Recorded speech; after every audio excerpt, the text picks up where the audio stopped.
It is changing, it's confusing. Every day I think we have like an internal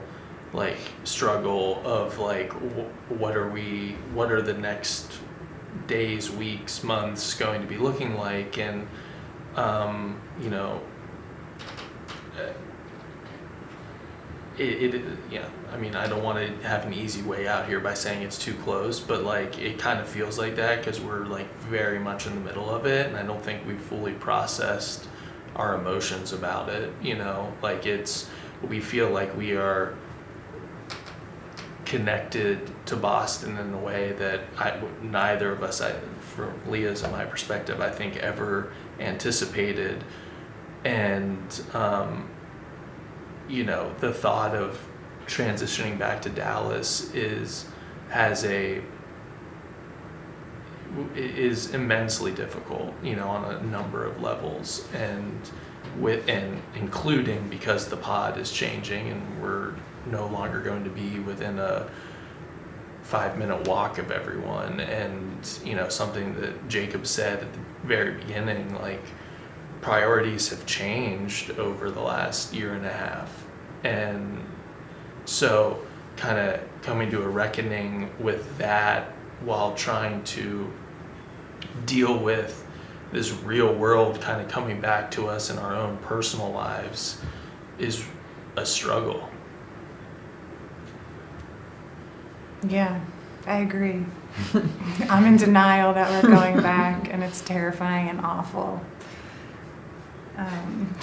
But I love you, and I'm excited to be in Dallas alone.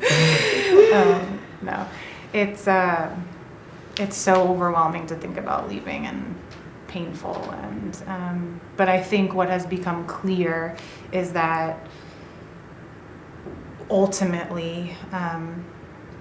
we've always known that family is our priority, but this has shown us that like we really do, physical space matters, and that we want to be in the same space. And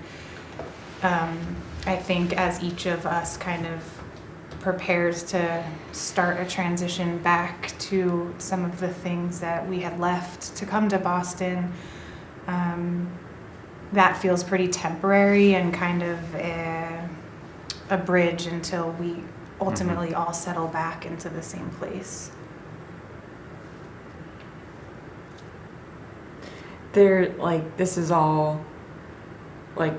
where we go from here, what we do from here. There's just like this tension, I feel, between like, you know, unless you've like really lived through this, you don't really know that like you're actually in this for life. Like, I think from the outside looking in, you might think like this is the end of a chapter or something, and now you turn the page, and that's not what it's like. Like, this will be with us, like Hav will be with us, like we'll constantly be thinking about how we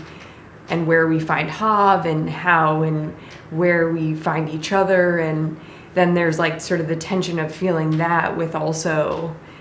you know, like new things and new places and new experiences, and, you know, wanting, I think the natural feeling is to think that that's like you're moving on or something. And so when you don't feel that way, but that's coming for you, it's sort of this confusing, like,